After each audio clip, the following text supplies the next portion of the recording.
to the bucket list. Up today, we have another author of their own book. And it was a pleasure to have Carl Reeder. I actually just interviewed him earlier today.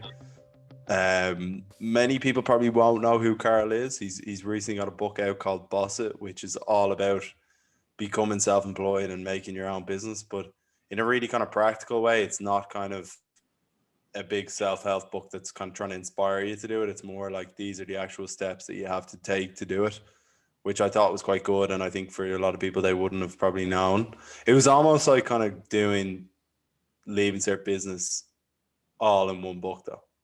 Maybe not Leaving Cert Business, but, you know, kind of like a business crash course in one book.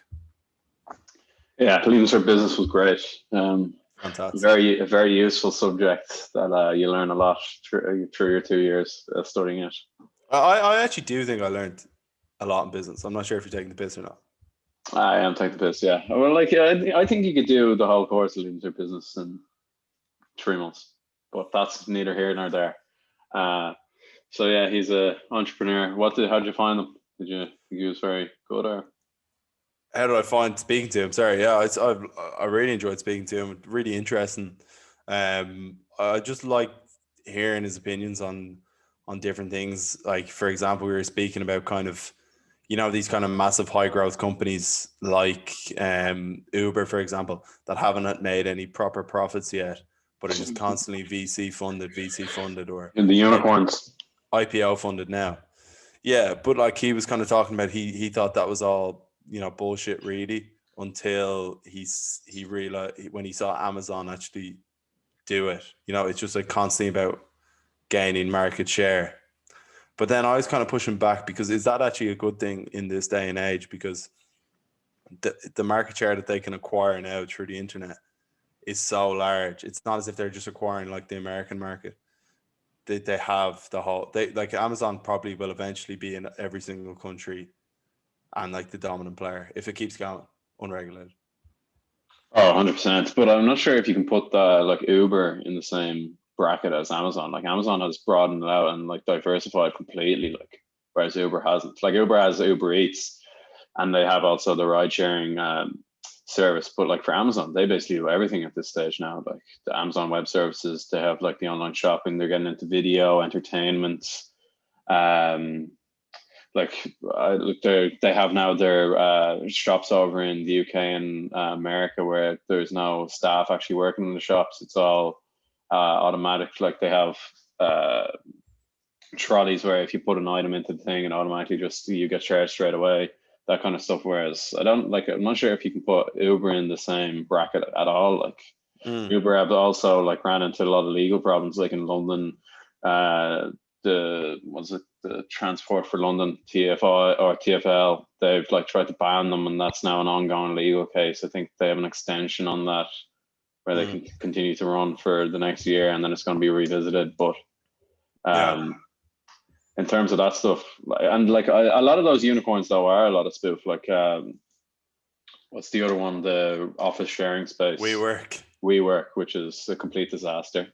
Adam Newman, he's the Israeli founder, and he basically just founded it on partying and smoking weed in the offices. Because there's a great podcast that explains that whole story by Wondery. And it just explains how the rise and fall. But in fairness, they're actually still going. Like you can still get WeWork spots. And they're actually incredible places if you ever get the chance to go into one. Really cool, like vibrant place to have a business, or like to even have like a small startup, because like there's everyone in the base is like-minded and like is just getting off their feet. And also like one floor is just dedicated to like a bar and like refreshments and stuff like that, which is always a bit of fun. I think on Fridays they do like a happy hour type thing.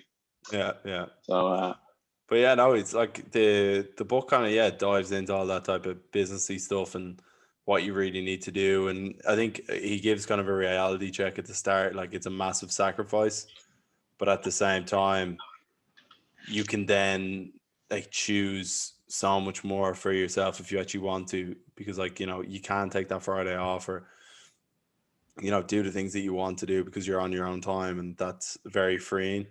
Yeah. It feels how it always is. Sometimes it goes the other way, where like they feel like they can't take time off because it is like they're the only like holder. Like I felt that like people that I do know that are self-employed always seem to work more than people who aren't self-employed that are like employed by someone else. That's what, in my experience, that's what it seems like. Yeah, but like if you care, like when you actually do care about something, that probably the effort feels a bit more justified. Like Yeah, I guess if so. you're Yeah. doing a bit of work for your company, and you know, as someone that is employed in a job, I don't want to say anything bad. Like I really like my job, but at the same time, like it's not. If I'm not there, would things run smoothly? 110%. So Probably like works for me, that's you know. probably better. But like that is it. Does that really ever give you that much fulfillment at the end of the day if you know that you're only a very small part and that doesn't actually make that much of a difference and very easily replaceable? Whereas at least if you're in your own business, like you're the main person and you're Yeah, going to no, be the like one. yeah, that makes perfect sense. Yeah.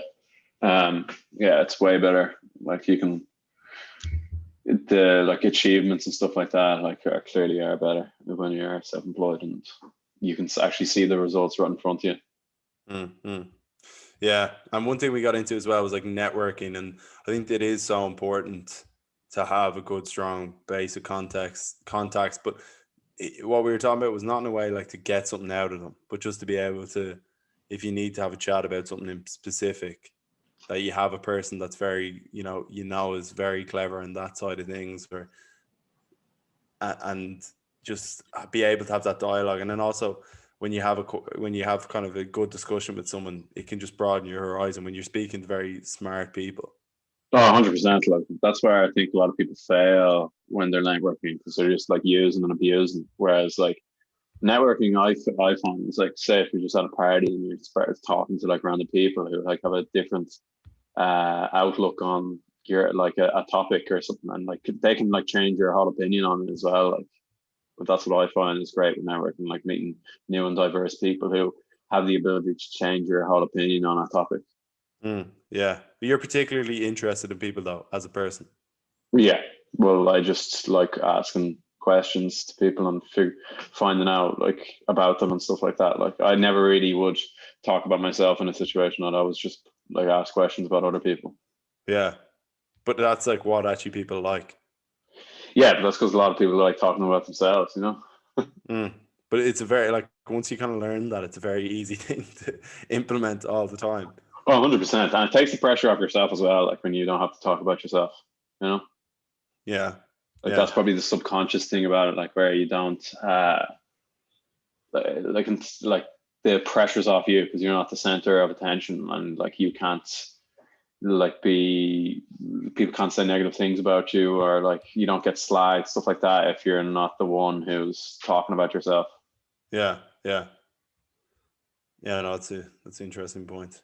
Don't know how we really got into this, but it's interesting. But yeah, no, for sure. I think networking is very important. But Carl's just a really interesting guy, and like can tell he's really positive, but also just has his life together, and knows One exactly thing we what he all want. thinks. Yeah, no, but for sure. Like, and he's to be able to kind of I think what he wants is to give people the life that he has now, where he's built businesses when he was young, and now he's on boards and stuff for other companies. But it's not a very demanding thing for him all the time, and it's not all consuming. Yeah. Whereas he can now sit down and write a book and put his effort into that, and probably his family too, which is probably where everyone wants to get to have that kind of freedom. Yeah, like financial freedom is like what people want in life. Well, that's what I want anyway. Just the ability to, if I want, go on a holiday whenever I want, that kind of stuff, buy stuff that I want, spend money on people that I love. Yeah. He's also very clear though that you'll never escape the rat race, which I thought was interesting. Yeah. But yeah, like again, like people always strive for more, which is, I don't know. I always find it weird when people are like ridiculously wealthy and then they still like work their arse off. Like, It's the process. Yeah. Fall in love with the process, as they say, and then you just always want to keep going. Because it's probably not Exactly, yeah. it's the anticipation of the end goal rather than the actual end goal. It's all about the journey on, Yeah, I'm telling you. But yeah, on that, we will take you on a journey with our conversation with Carl Reeder. Hopefully people do get something out of it and do buy his book, particularly if you're just trying to think of, if you're getting into business, if you're not particularly well versed, you might not know certain things, or kind of business jargon and stuff. Maybe I'd say definitely have a read of this. And yeah, just let us know what you think. Please like and subscribe, and we'll be back with another episode next week as well. Cheers.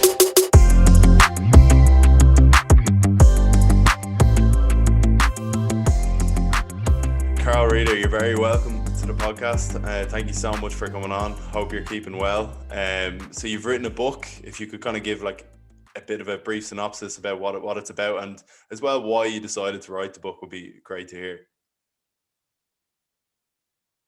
Yeah, sure. So Booket was my third book that I wrote, but it was really the replacement of my first book, Startup Coach. So I wrote the Startup Coach back in 2015, and it was a series book. It had a defined format and structure that needed to be followed, and it wasn't really my voice. But Booket was my opportunity to share the message that I had in the way that I wanted to.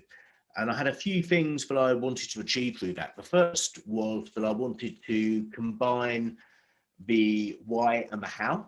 So I wanted to have a combination of what I call checklists and cheerleading. Most business books focus either on floppy motivation or management jargon. It's enough to do something, but then you actually know what to do next, and there's the follow through from it. The second thing that I wanted to do was to make it really accessible to everybody. So I wanted to, as much as possible, write it in language that an 8-year-old can understand. And then finally, I just wanted to make it a good book. I wanted to make it something that people wanted to read, but they didn't just read at the start of their journey, but was actually equally useful when they were making decisions in their business or scaling up, and one that they're happy to recommend to their friends. Yeah, no, it's amazing. It's a really good introduction into business. But I think as well, as you said, it is something that you would go back to and think, okay, actually, that makes a lot more sense now that I'm at this part of my journey on a business. But as well, if you could give a bit about your background and how you kind of got into writing, but also just into kind of the whole space of entrepreneurship, and what, like, were your parents entrepreneurs growing up, or how did you kind of come to be? No, not at all. So, well, I say not at all. My old man was a partner in the family business, but he's a locksmith by trade. So they were locksmiths, and they had a factory for a small amount of time making safes, but a very, very small family business. My mum was a dinner lady, so I guess I'd like to say as normal as can be. That's been one of the big misconceptions I think that people have about business, is that you need to be an entrepreneur to be a business owner. Here in the UK, we've got 1 in 7 of us are self-employed or business owners. But yeah, I guess I went into business from an unconventional route. Most people who are looking for a career in business would go through high school, they go through their A levels, university, and then possibly go through investment banking or become an analyst at a VC company, or start this mythical startup that they've got in their mind, but they never get round to. I actually left school at the age of 15 and started as an apprentice hairdresser, believe it or not. Lasted all of 6 weeks, and then decided to go back to school, do my GCSE exams. And then I fell into the world of business via accountancy. But again, I didn't go into accountancy in the traditional route, because normally you would have at least an A level. You'd be expected to have A level maths or accounting or a degree. I went in having left school before the GCSE level, and had to pretty much blag my way into the job, and then realised pretty soon after I didn't enjoy accountancy. But what I really enjoyed was getting to know business owners, getting to understand why they do what they do. I was massively interested by that and the motivation behind it, rather than the nuts and bolts of what they do. But also, what I found was it was a world that I wasn't naturally aligned to. but I stood out in. You know, most accountants are a very certain type of personality. They don't like speaking to people. With the benefit of youth and being able to ask stupid questions, you know, I was about 16, 17-year-old who was doing everything they can to get away from the office and speak to people.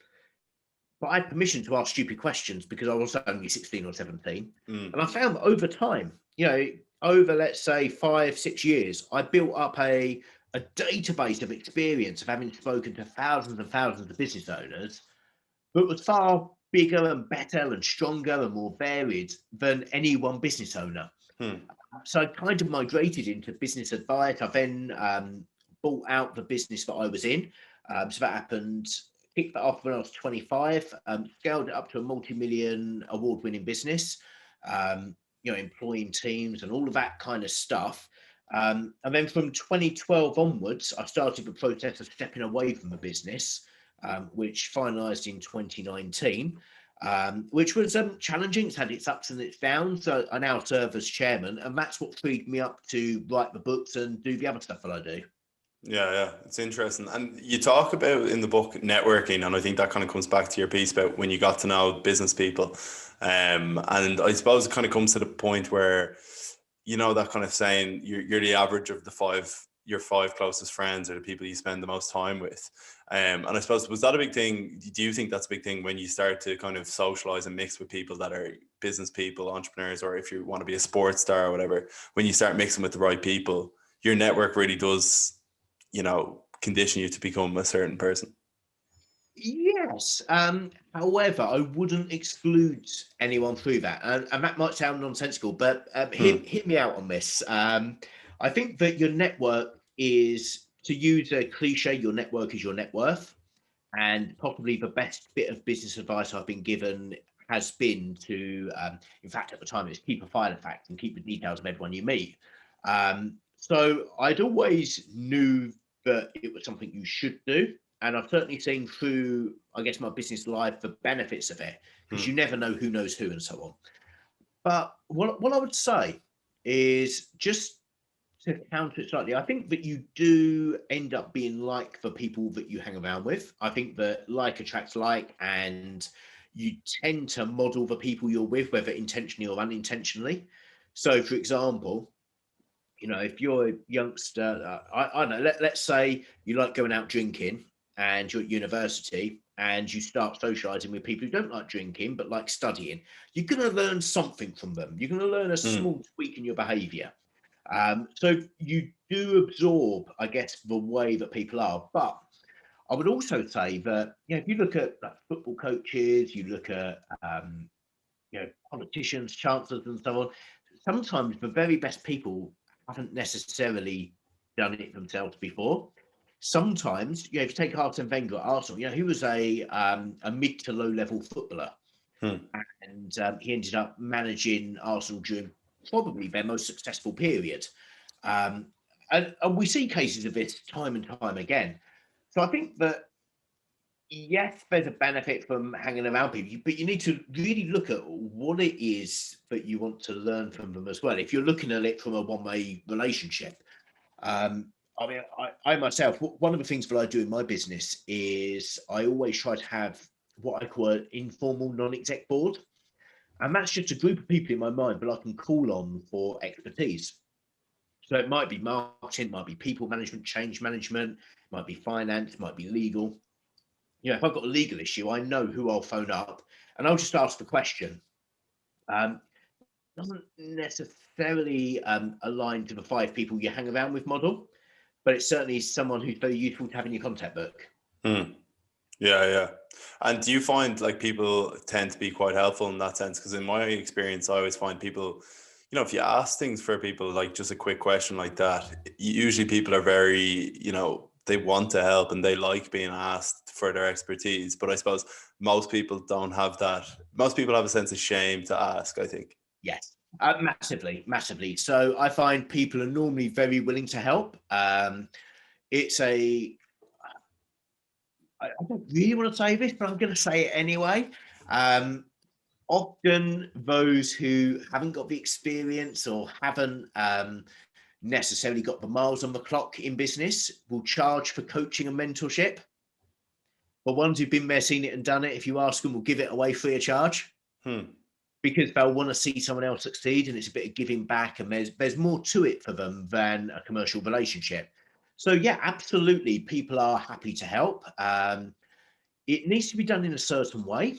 I think that, you know, if I look at people who I've spoken to, it's people who've helped me out. It's never normally been on a cold approach. It's been someone I've met and built a bit of a relationship up with first. Normally, I frame it in a way so that it helps them feel like they're doing something and making a difference. So you have to look at what the drivers are for them to give this advice, because an hour of their time is extremely valuable. But yeah, absolutely, people love to help, and it gives them the feel-good factor that they've done something.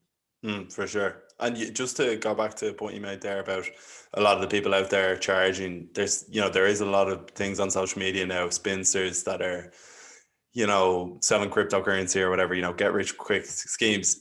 Were you kind of wary when you write a book like this that, particularly it's, boss that control your income, your time, etc. So it kind of has that, I'm sure like the publisher wanted you to say stuff like that. But how did you kind of want to differentiate yourself that, this is a genuine way that I did it?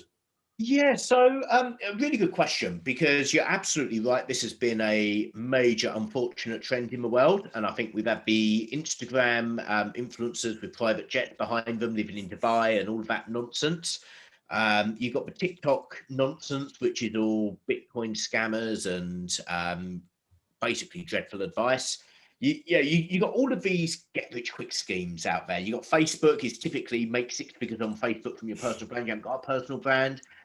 You've got Clubhouse, DM me Clubhouse, and I'll show you how to make 9 figures. All of this nonsense. There's so much noise, and it is a challenge to differentiate yourself. What I've tried to do within my book is to share, I guess, the harsh reality that it's never as easy, and that business simply isn't sexy. I think that that's one of the core problems, is that entrepreneurship has been glamorized. It's been glamorized from a number of outlets. I think things like The Apprentice and Dragon's Den have glamorized the fundraising process, almost to the point where the fundraising is more important than actually having a business.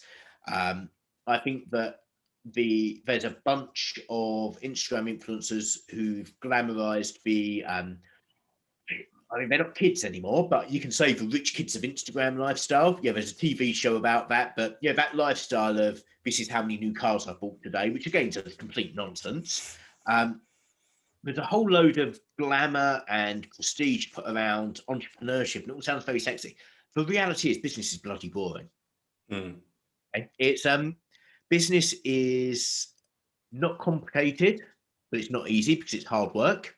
It's about finding something for a fiver and selling it for a tenner again and again and again and again. The problem is, if you were to sum that up, it's not get rich quick, it's get rich slow.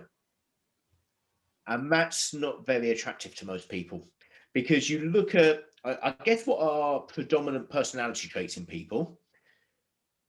If you start a diet, most people start with over exuberance in the first couple of days and don't eat anything, and then feel pretty dreadful on day 3 or 4, and then have a Big Mac. Okay, they don't start with very subtle changes It's all in or not at all.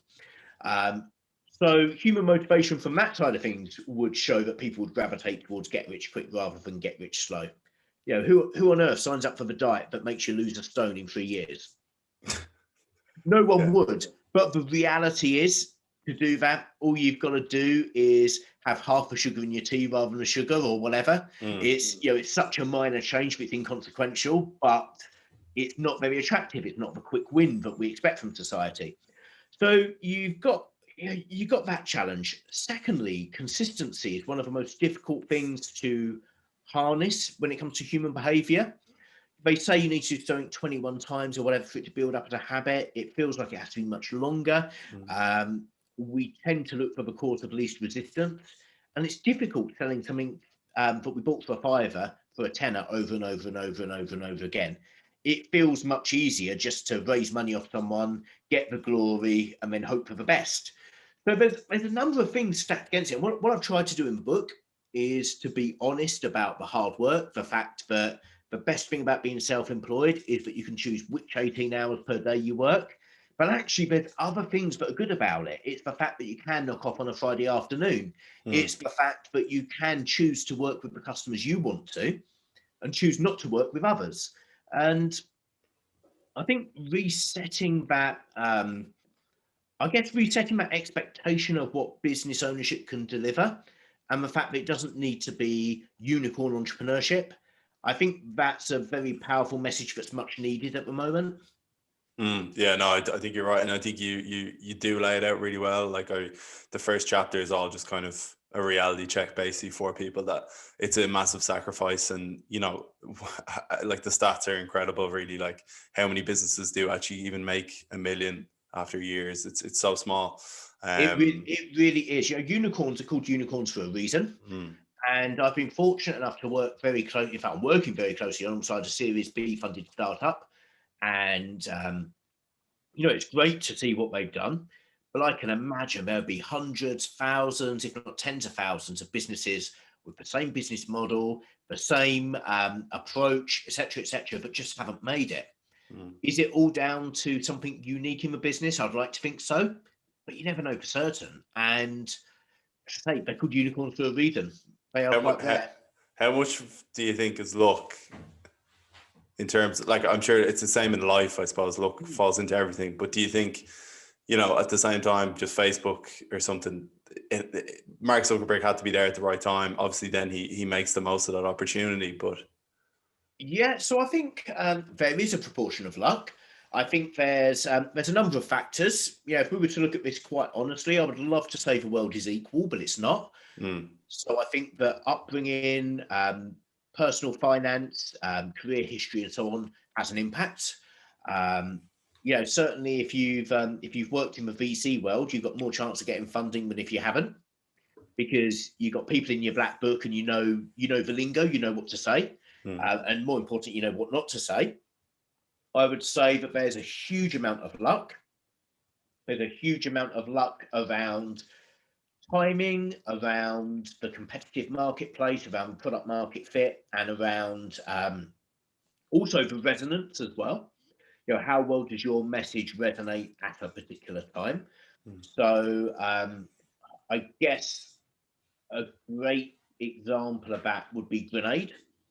If we look at Grenade, the supplement provider, in fact, an even better one, that would be Gymshark. Gymshark just resonated for some reason. And if you look at it, it weren't the quality of clothes. I don't know if you've ever ordered from Gymshark, but I did in the early days, and it weren't the quality. It weren't the logo, because the logo was pretty dreadful. It just had resonance with the audience for some reason. There was something about the brand that just worked. But there's hundreds, if not thousands, if not tens of thousands of youngsters trying to create their own gymwear brand at the same time as Gymshark. It wasn't first mover advantage. They were doing it at the same time, who just didn't have that magic that came into play to make it a unicorn. Yeah, there's a very similar brand in Ireland actually called Gym Plus Coffee. I'm not sure if you've come across them, but Niall Horan from One Direction just invested. And again, I think it's the brand, it's the similar, and it's the way they combine those two things. And then people, in their heads, that's what they do. And it just resonated. And it's a massive company now, which is crazy. This is it. And a good proportion of that resonance, in my opinion, some of it can be manufactured, but some of it is just luck and it's timing and when you land. If you look at courier companies, so over here, we've got a number of courier companies, and DPD just seemed to be the preferred choice that everyone seems to like. And it's just, it's DPD, that's a relief. Or, it's Yodel. Am I ever going to see my parcel again? That's not necessarily backed up by any statistics. It's just a perception of the brand and a perception of the way that they do things. And actually, in the UK, that changed over lockdown. Interesting. I don't think they changed their business model significantly enough over lockdown. I think it was just an appreciation that this guy is walking down the pathway with my toilet rolls I've just ordered on Amazon. It was that resonance and that connection that happened more through luck than anything else. Yeah. No, it is fascinating.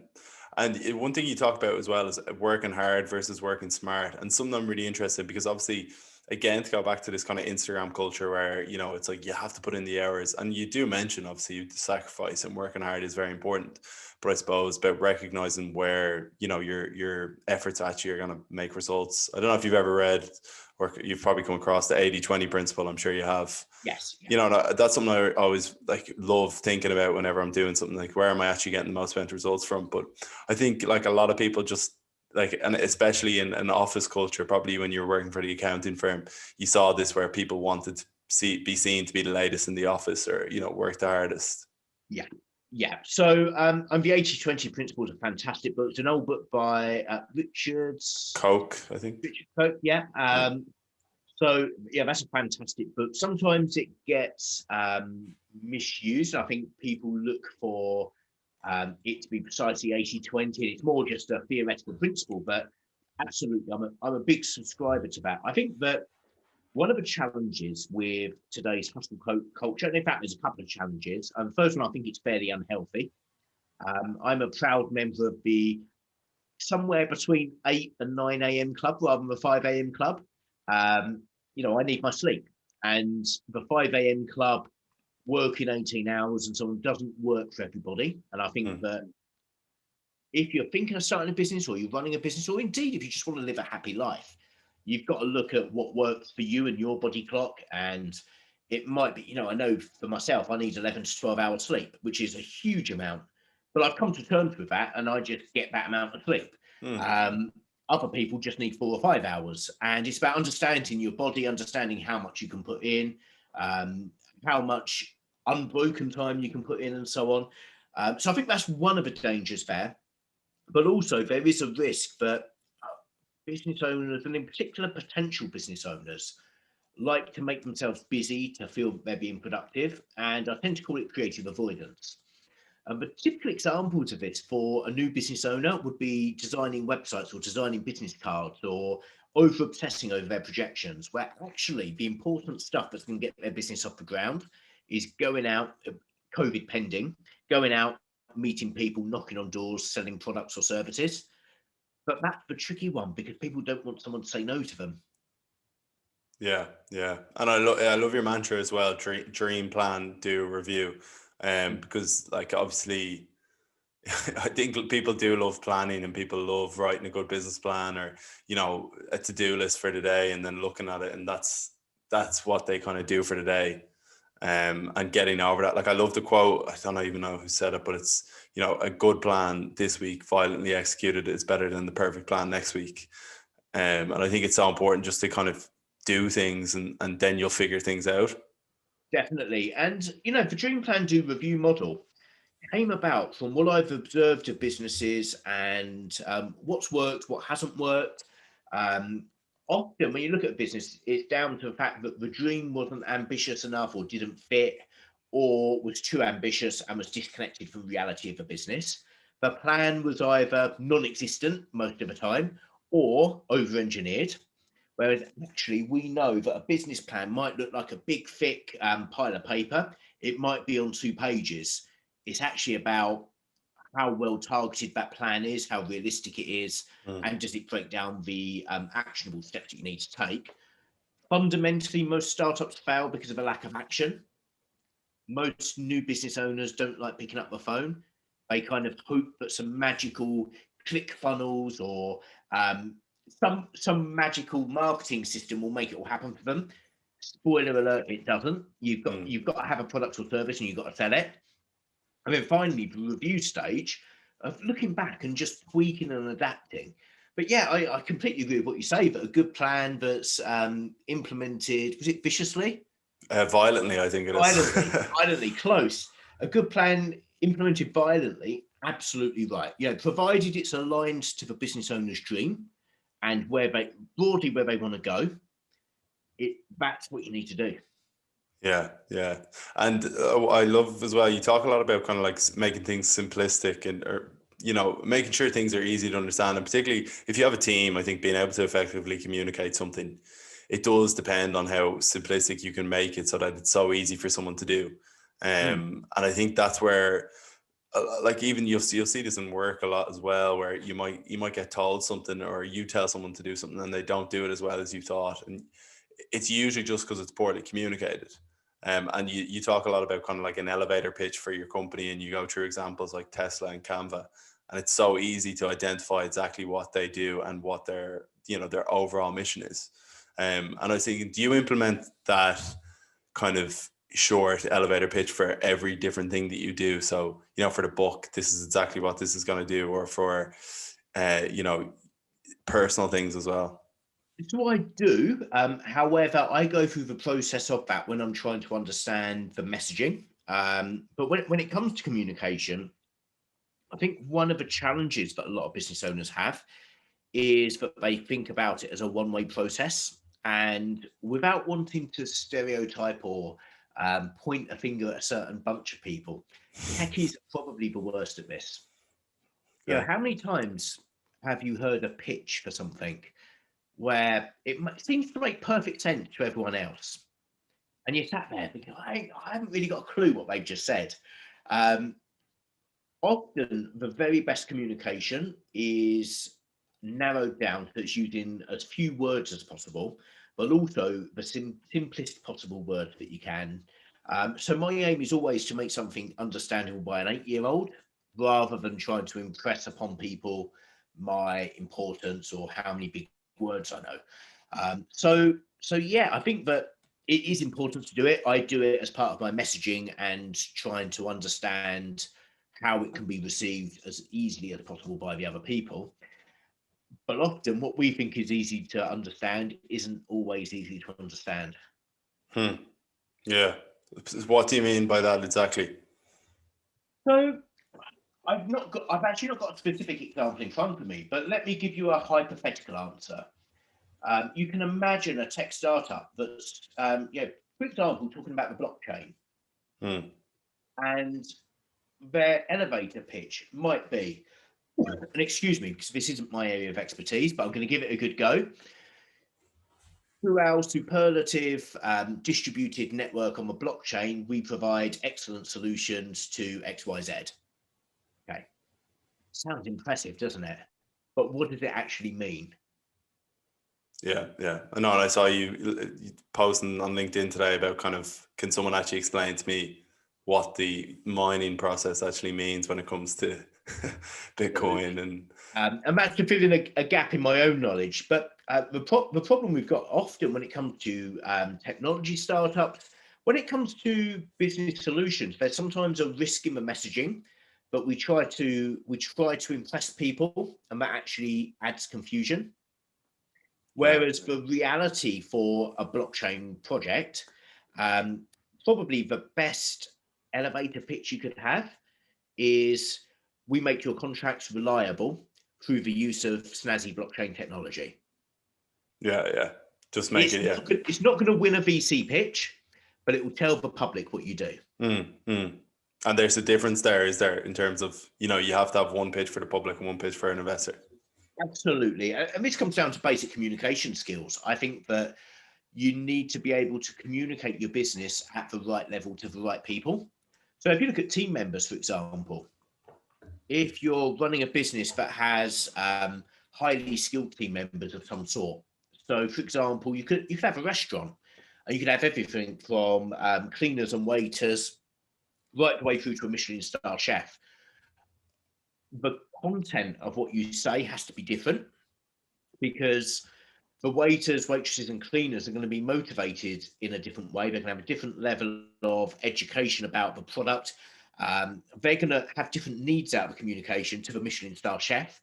Michelin star chef might be looking for their future career, might be looking at opening up their own restaurant, will be looking at how the wider business will support them in excellence in customer service and cleanliness and innovation around the recipes and so on, so that they can just do their best work. The cleaner, and I say this in the nicest possible way, doesn't give a monkeys about the Michelin star chef's next restaurant. They just want to be able to clean the restaurant as quickly as possible. And there's different needs, there's different words used, there's different approaches needed. And likewise, when you come outside of your business, that's just your team. You're then speaking to potential funders, advisors, speaking to potential customers, potential suppliers. The story you're telling your customers is probably going to be different to the story that you're telling your funders. Yeah, which makes perfect sense. And I think like we've talked a lot about kind of like tech and stuff, and I think your book's great because I think it applies to every type of business. So, you know, for example, my dad owned a pub. So I think, you know, if he had read this when he first started, it would have made perfect sense for him as well. And I think one thing I've noticed during COVID, particularly in Dublin, is kind of a lot of people opening up little coffee shops, for example. And kind of like there's a lot of people that still want to have that big tech startup, but I think there is kind of a desire to have, you know, like a tangible shop or a corner shop that, you know, it might not be the sexiest business in the world, but it's still yours. And I think that goes back to the kind of whole point of the book, is that to be self-employed. And like, do you think that that's kind of a shift that's happening where people are more, you know, they want to just have their own business, and it doesn't have to be this kind of massive, you know, convoluted tech company that's, you know, hard to explain? I think that's one of the challenges we've got as a society, is but we use the word startup for so many different purposes. Because if we're talking of a tech ecosystem, startup is a business that's likely to get funded. Yeah. In terms of growth capital. So, we're talking any business pre-IPO. We're talking, when we say startup, we're thinking primarily tech. We're thinking, it might be fintech, it might be medtech or whatever, but primarily it's based around tech. Primarily, we're expecting a funding runway of maximum couple of years. It hasn't necessarily just started. It might be 5 years old, but it's still a startup if it's still going through that hockey stick curve. We've got a certain defined view of what startup is in the tech ecosystem. To Joe Public, when you go up and say to somebody, I'm starting up a business, they don't think you're starting up Facebook. They think that you're starting up a shop or a restaurant or a cafe, the kind of businesses that you've mentioned. So they're both referred to as startup. And I think that's one of the challenges in society that we've got is, first of all, that we use the same word for both. Secondly, that there's a perceived very big difference between the two. Because the cafe today could be McDonald's tomorrow. So you've actually then, you can subdivide it between 3 different businesses. And I think this is where, for me, the difference between business ownership and entrepreneurship comes in. And in fact, self-employment. So you could have a self-employed person who's opening up a coffee shop, will never employ someone, will pour all the coffee themselves. You could have a business owner who owns a chain of 5 coffee shops, or you can have the entrepreneur who proactively is growing it aggressively through funding, and in fact, doing all of the stuff that the tech startup will do. Going through the funding round, sourcing external growth capital, keeping a keen eye on the metrics, putting in a proper management structure and so on. And at that point, if he's selling a coffee subscription like Pret a Manger do, what's the difference between his 20 quid a month coffee subscription and, let's say, a startup founder, her 20 quid a month SaaS subscription? Yeah. There's actually very little difference in how the business is run, and it will be viewed in the same way. So that's a really long-winded way of saying there's different types of business. I think the important thing for listeners to take away is that none of them are the right answer. None of them are the wrong answer. It's about what you're comfortable with. The big difference between the entrepreneurial high growth business, whether it's tech or another externally funded, aggressively built business, is that unit level economics are less important in the early days, but you need to show a path to it. Actually, the key metrics in the early days are traction and funding. As you go down the chain, unit level economics become more and more important. Yeah, but that's something that confuses people, I think, a lot, in that, you know, you have all these massive companies that are actually IPO now and they're not making any money. And I think you've spoke about this before. I think that, like, I think one of your friends was looking for funding, and you said, you know, well, maybe just make some profit yourself or put some money in yourself. And, you know, he just thought, no, I have to go straight to a VC. And do you think that culture in general is a negative one, or do you think it's, you know, it doesn't really matter? It's interesting. So I remember wondering about Amazon, you know, that exact position where they weren't making any money. And I wondered, you know, the question I had in my mind, and this was, you know, when Amazon was first really getting some scale. So I was probably about 23, 24, had no formal education in entrepreneurship, but had by that point built up quite a knowledge base and experience of small business. And I was wondering to myself, why on earth aren't they just putting a penny on all of their products? You know, increasing the price from, I don't know, £24.73 to £24.74. Because I wouldn't even notice that penny. But across the millions and millions and millions of products they're selling, that will make them a profit. Yeah. And then it dawned on me that actually it's not about unit level economics at that stage of their life. It's actually about capturing market share. And the risk of putting the penny on the products, the risk that people will say, well, you know what, Amazon's a bit more expensive. I'm going to go to Asda's or Sainsbury's or whatever. That risk to them at that point was too damaging.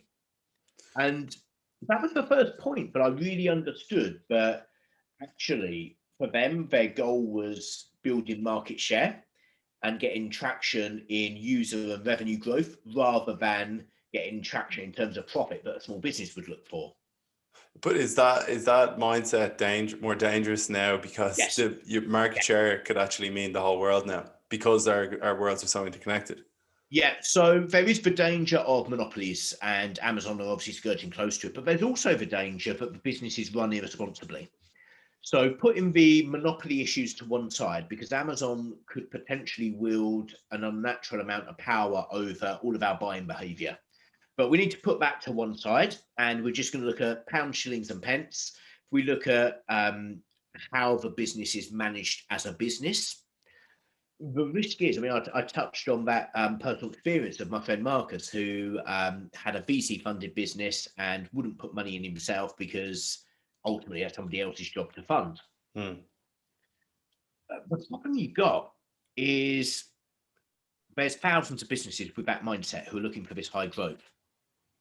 But how many of them make it? They're called unicorns for a reason, because unicorns are rare. And there's a lot of money that gets wasted along the way with that mindset of a funded business rather than the mindset of a bootstrapped small business. And that's the tricky one for entrepreneurs, want to be entrepreneurs, to manage, because I think that managing a scale up, high growth, rocket fueled scale up is so different from running a small business. You know, it's polar opposites. It's almost like comparing a business to a not-for-profit. Yeah. And I think one of the challenges is we, through our education, through our upbringing, through how we manage our personal finance, we aren't necessarily primed in such a way to be able to build a scale up. And if we can flick those emotions off and get into it, it can be very difficult to notice when things go wrong. So on my podcast, I interviewed a guy called Russell Quirk, and Russell was the founder of eMove. So I don't know if you've come across eMove. They were second to Purple Bricks in the online estate agency boom, and it built up to 100 mil valuation before it went under. And he said that the core problem was, and you have to excuse the figures, I might have got them wrong, but he said the core problem was we were selling a 900 quid product, but we were paying 1,500 quid to get the customers. Yeah, that was the problem. Because it was aggressively funded, the aggressive marketing requirements needed them to spend this, even though people move house once every 5, 10, 15 years. They're not repeat customers. So they were losing money on a unit level economic basis, transaction after transaction after transaction, with no route to customer stickiness, no route to return customers. And the model folded. But because they had become so ingrained in the high growth culture, it was very difficult for them to identify when it had just tipped beyond acceptance, when in the early days they possibly could have justified it as helping their brand development, identifying that point that actually they needed to flick the switch towards having a profitable business, and then that all fell apart. Yeah, and to go to the point about kind of like an obsession with high growth, obviously, like a lot of startups, like a lot of people that go into startups in particular start there because they don't really want to be in that like corporate world and they don't want to be part of like a massive organization. But then the most successful startups basically just become those like big organizations. So, like, why do you think that like what's the desire then at the end, if that's the goal that basically happens, that your company just becomes one of these massive companies that employs a couple of hundred, like, or a couple of thousand people or whatever, is that really what you wanted from the start? And this is the whole point of the dream process, is to understand as a potential budding business owner, entrepreneur, self-employed person, what it is that you want. And one of the biggest challenges that I see for business owners is a lack of congruence between their goals. You know, their personal goals are over here, their business goals are over here, and then they end up missing both of them because they're kind of somewhere here, but they're not sure.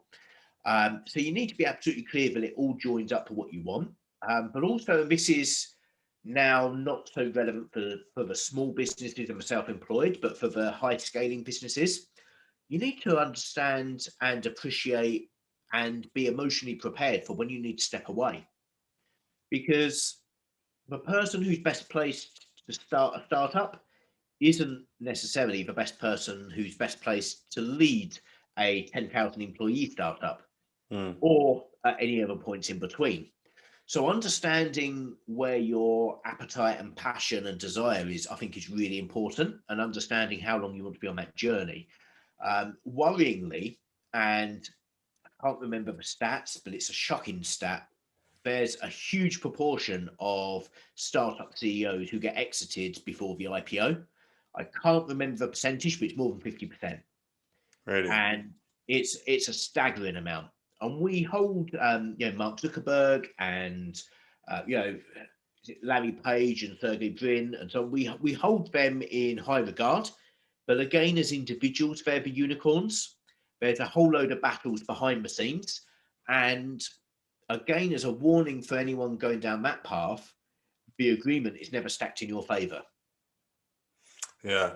Yeah. Like I even just found, or I didn't realize, like Daniel Ek of Spotify. I think you're a bit of an Arsenal fan, aren't you? So you probably, For my sins, they're my second club. yeah, Yeah. yeah. So obviously, I was just reading about him trying to buy Arsenal. I think he owns like 8% of Spotify now, which is obviously loads of money, but like it is crazy how much it falls as the years go on from what he probably started with. It is, and look, we're going into a few different tangents here, so please stop me if you want to bring me back onto a different subject. But the challenges for startup founders, you've got not only dilution to battle, you've got financial dilution, but you've also got emotional dilution. And the first stage of emotional dilution is the moment you get an external equity investor. So typically, even though you might only be giving 20% away, you are probably giving effective voting share away, because there will be certain restrictions.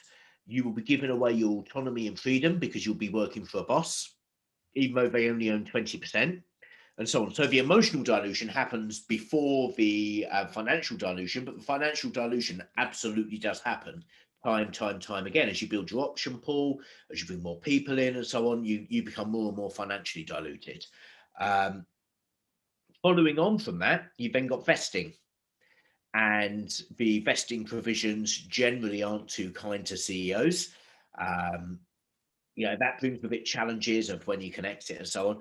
It is an absolute minefield, and I guess my recommendation for anyone looking to go down that path is to remember that a unicorn valuation of 1 billion doesn't mean that the founders made 1 billion. Yeah.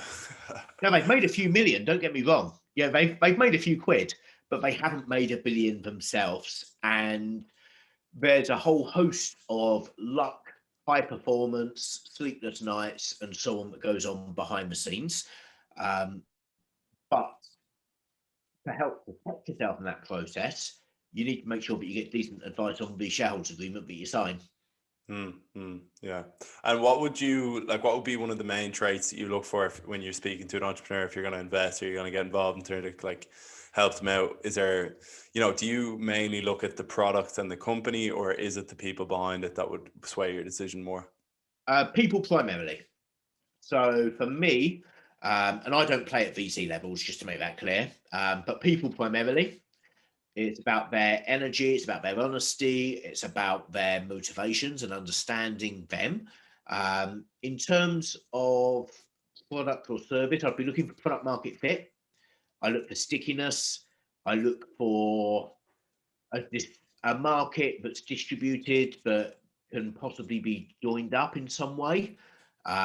They're the kind of things that I look for in terms of the product and the market that they're playing in. But primarily, it's down to the entrepreneur. And like, what in particular is it? Is there any one trait that you just kind of, do you get a sense from someone quite early on in a conversation, or is it a long enough process that you actually get to know them? For me, it's early on. I don't know if it's the same for everyone, and it's probably awful me saying this, but it's early on, and then the rest of the conversations are to hopefully prove or disprove my theory.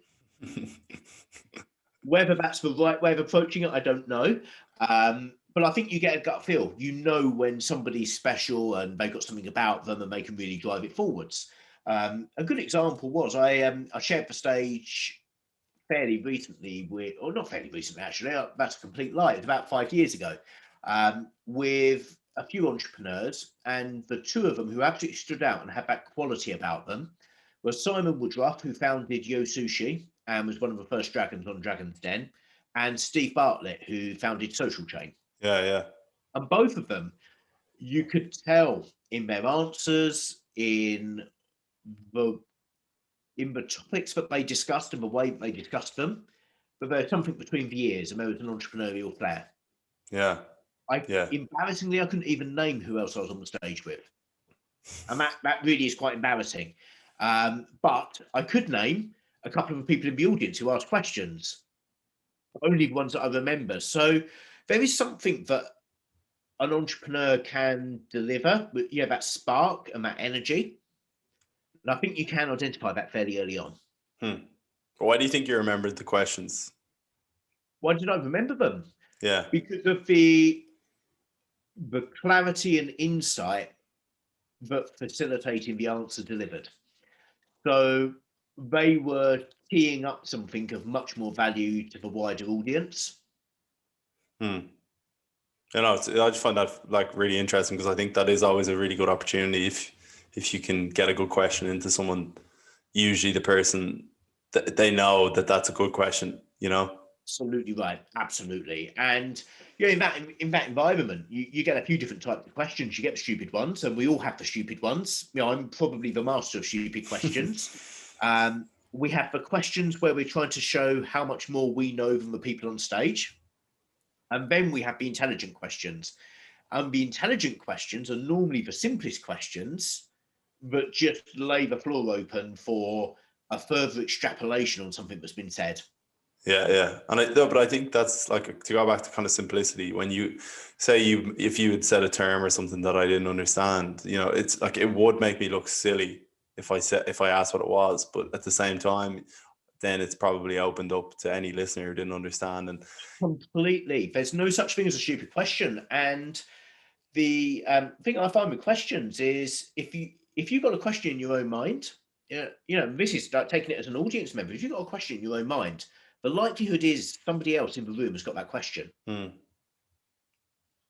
and then it's just the courage to ask, because it's so embarrassing to put your hand up, or you might be a bit nervous public speaking, but it always has a way. But just at the start of the book, you mentioned that you wrote this before COVID, and like, I suppose none of us really realize how long this is going to go on for, and who knows. I think we're adapting, and like, thankfully we do have the technology to do all this, but how much more difficult do you think the kind of landscape is now? And are you worried about how people are going to come out from this in terms of optimism for business?